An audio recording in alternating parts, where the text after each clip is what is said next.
Така справа. Бензопила Viper. Потрібно добратися до масляного насоса, який у нас знаходиться під цією кришкою. Гайки немає. Відкручують ключом від болгарки, вставляють всі два отвора і прокручують. Але щоб відкрутити, треба заклинити коленвал.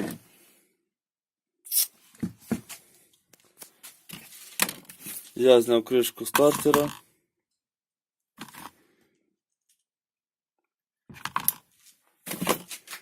Тут знаходиться гайка на 13.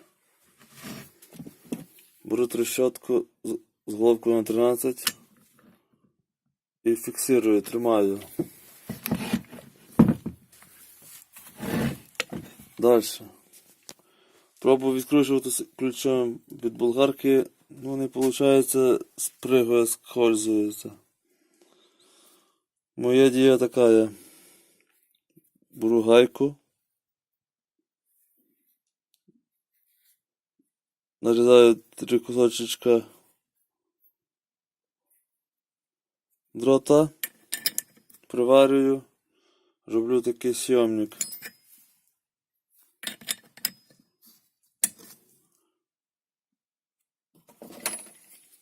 Беру ще одну трещотку, надіваю і відкручую. Я вже відкрутив, тільки показати вирішив це відео. В кого ця проблема також буде. Беремо, крутимо по часовій стрілці. Все. Відкрутили ми. Будемо далі добиратися до масляного насоса, відкручуючи 3 шестигранника. Тут була ще одна пластинка.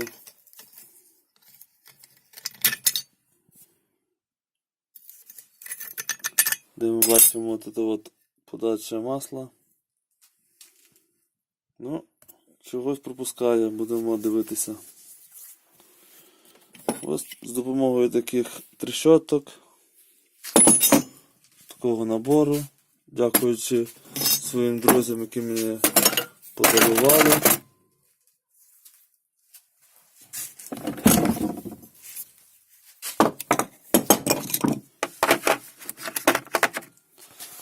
Ось такий наборчик.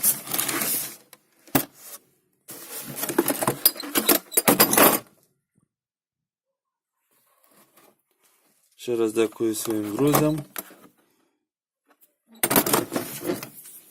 Повертаємося назад до нашої бензопили. Ще раз показую. Ця гайка.